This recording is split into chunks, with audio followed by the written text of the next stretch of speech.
اوعى تنسى مقامك يا هلال. انا مش طالع اجرح في الناس السودانيين. اوعى تنسى مقامك، انت بتلاعب نادي القرن الافريقي.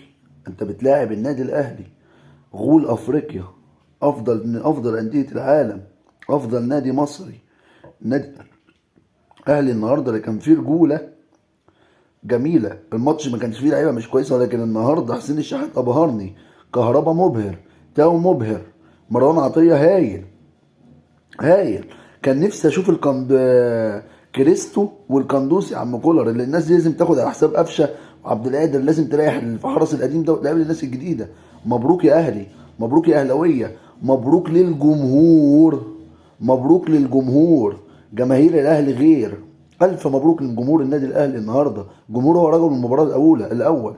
الجمهور هو اللي راح في عز الصيام وفطر في الاستاد عشان خاطر النادي واللعيبه كافئتهم. مبروك يا اهلي، مبروك لجمهور